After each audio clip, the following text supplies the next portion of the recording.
Hello and welcome to my channel. In this video, I'm going to create library management project in C programming. This project is a little bit bigger and complex with compared to my previous projects, quiz game, contact management, and personal diary management.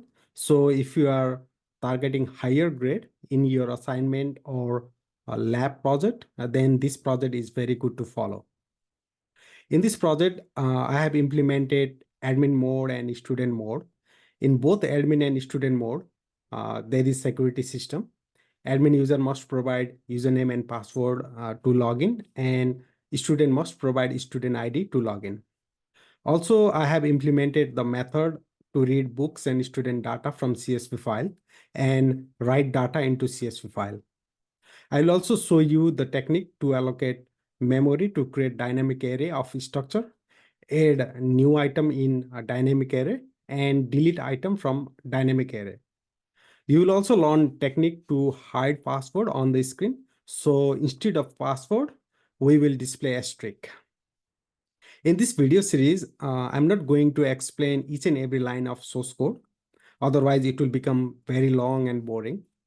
I have divided project into 4 major topics and explain each topics in separate videos. In this video, I will discuss our first topic, flowchart and function stack call diagram.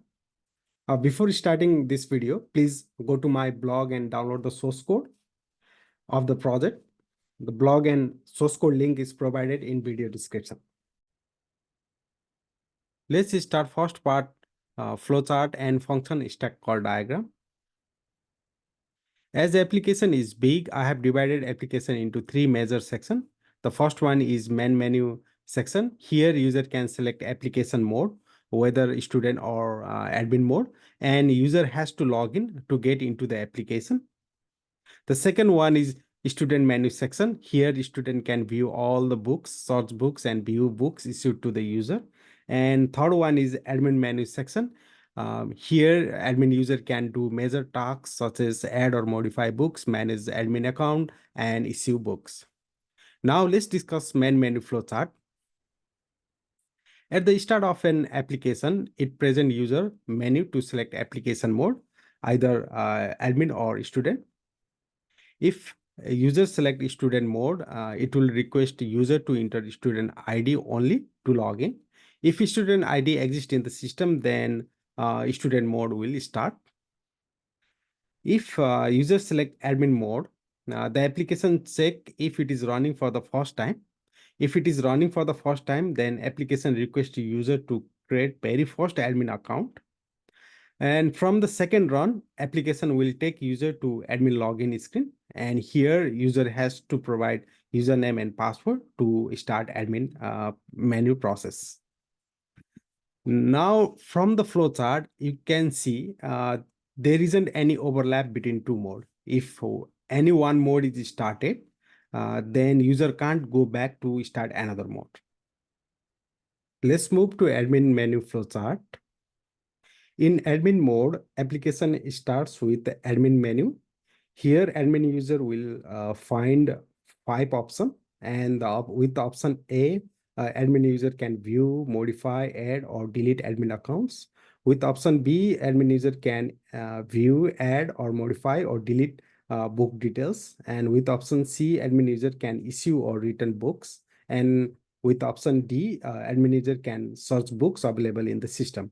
And with option E or escape key, user can exit the application, and otherwise the application will move back to admin menu again. Now let's move to student menu flowchart. In student mode, application start with student menu. Here student can find 4 options. With option A, student can search books, and with option B, student can view all the books available in the system. And with option C, student can view issued books. And with option D and escape key, user can exit the application, or otherwise it will go back to student menu again. Now, before explaining a function stack call diagram, I would like to demo the application and explain the project structure in code blocks. So this is our project in code blocks. At first, let me run the application. So this is the first menu to the user. So from here, user can select the mode. Uh, for now, I will select admin mode. I'll provide my username and password. So here the password is hidden. So instead of actual password, we are displaying asterisk key. Login successful. So these are the options available for admin menu. Option A, B, C, D, and E, as we discussed in flowchart. Now I will I will exit the application by using escape key. Let me run it again to see the student menu. So this time I will log in as student. Here, the application will ask only the student ID. So no need to provide any password. So I'll use any random ID here, which is available in the system. So here, so there is a one difference between admin menu and student menu. So here at the left top corner, the user can view the details like username and user ID and the faculty of the student. So on the menu itself, there are four options. The option A, B, C, D, same as we discussed in the flowchart. Now let me exit the application. Now let me explain application source code structure. Here I'm using only one source file, main.c, and 6 header files. And under main.c, you'll find the function which display menu to the user to select application mode, either admin mode or student mode. And also I have implemented user login system under this file, either student login or admin login. And under user menu.h file, I have written all the functions which directly interact with users, such as search books, view all books, and many more. And this header file is very big. It's around 883 line. And under access operation.h file, I have written a function which manages admin account.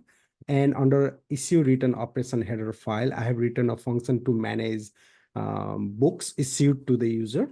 And load csv data.h header file is written to load csv data like student data and books data.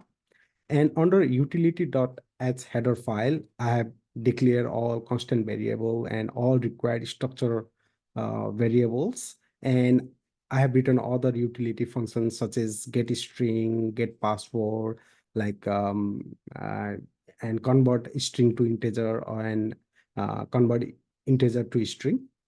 And the last header file, it go to x.h. So this here I'm writing only go to xy function, which helps to move the cursor on the screen. Now let me go back to function stack call diagram. The main objective of function stack call diagram is to explain the source code and program execution to the developer. Unlike flowchart, it is created only for developers so that they can understand the source code easily.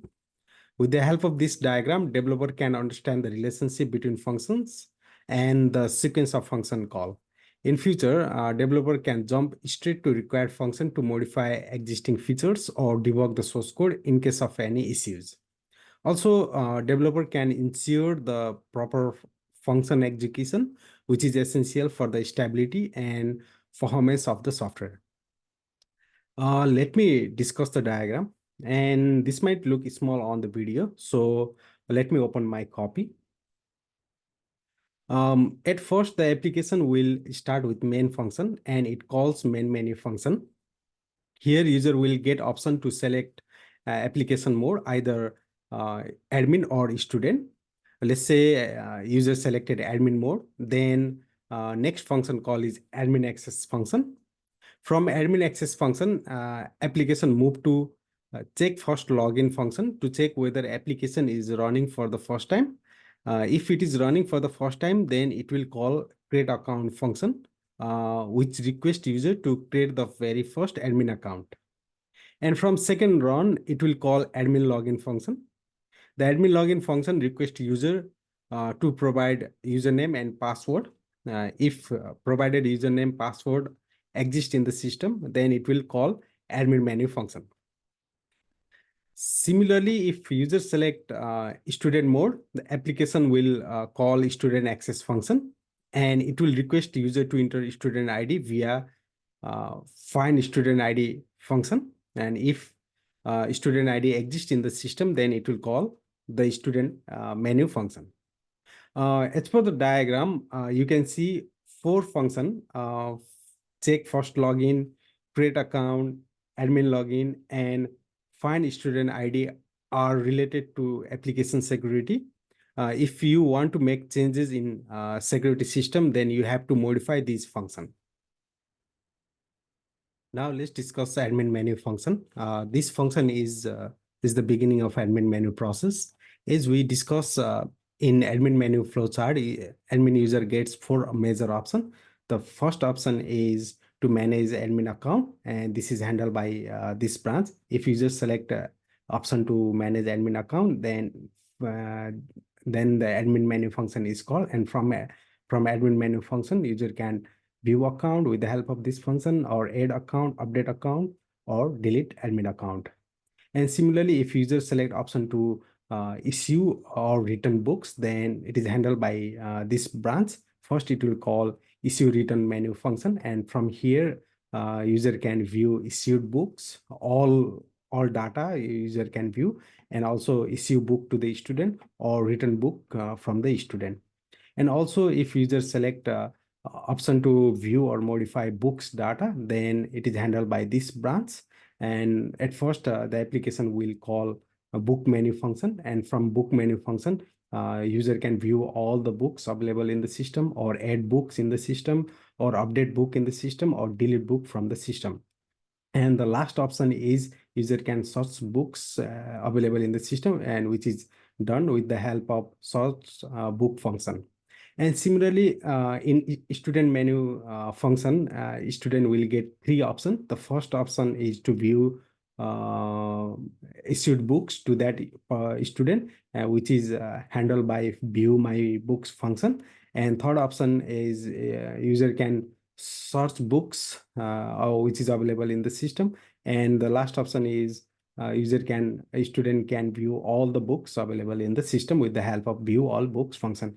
And here you can see we are sharing some of the function between admin menu and student menu, and the shared function are search books function and view all books function and write books function. And this write book function is executed whenever either student user or admin user will exit the system, because at last the whole books data is written back to a CSV file. And I will explain while explaining the source code why we are doing this. And also you will notice that view all books function is calling again view books by page function. So, and this is necessary to implement pagination system. So as you know, there might be thousands of book on the library. We can't display all the books information on the screen. So we will display books only few item at a time. So let's say 20 item at a time, and user can press next button to view next 20 books information. So this is implemented by the help of these two functions, view all books function and view books by page function.